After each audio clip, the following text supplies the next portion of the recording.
Did you know that the wildfire in Game of Thrones was taken from a historical fact? I won't give spoilers, but those who watched the series will remember that this liquid substance continued to burn, even on the sea. In a dialogue in the book, Hallyne explained the properties of this substance to Tyrion as follows. It could well be true. The substance burns so hot it melts wood, stone, even steel, and of course, flesh. The substance burns so hot it melts flesh like tallow. After the dragons died, wildfire was the key to the Targaryen power. The 10th century historian Liutprando di Cremona described the Greek fire used against the Russians. The Greeks began to fling their fire all around, and the Rusii, seeing the flames, threw themselves in haste from their ships, preferring to be drowned in the water rather than burned alive in the fire. The similarities were not limited to this. The other name of the Greek fire was liquid fire, because it was in liquid form, like wildfire. And the most important feature of this fire was that it continued to burn on the water, so much so that according to Greek and Arab sources, pouring water on it to extinguish it when it started to burn only made it burn more. This is why it became an extremely effective weapon in naval battles. This was such a powerful weapon that the Eastern Roman Empire did everything it could to keep the formula a secret, and Emperor Romanos II even listed the following 3 things that should never fall into foreign hands: Byzantine imperial regalia, a Byzantine princess, and Greek fire.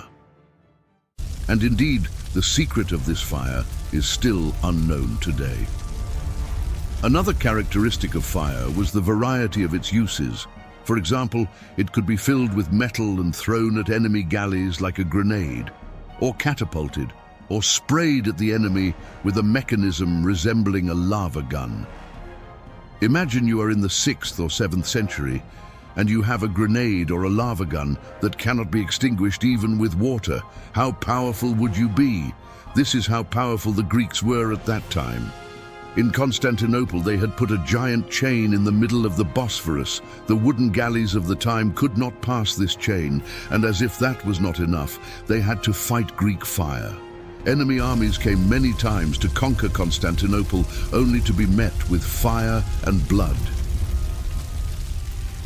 The secret of the Greek fire is still unknown, but there are different descriptions in the sources. For example, Princess Anna Komnene, writing about the defense of Dyrrhachium against the Normans, gives the following description. This fire is made by the following arts. From the pine and certain evergreen trees, inflammable resin is collected. This is rubbed with sulfur and placed in reed tubes, and men blow on it with violent and continuous breath. Then, in this way, it meets with fire at the tip, ignites, and falls like a whirlwind of fire upon the faces of the enemy. One of those impressed by the power of the Greek fire was the great Muslim commander Saladin Ayyubi. Saladin asked his engineers to replicate the weapon, which they did, and Saladin used it to set fire to the walls of Jerusalem.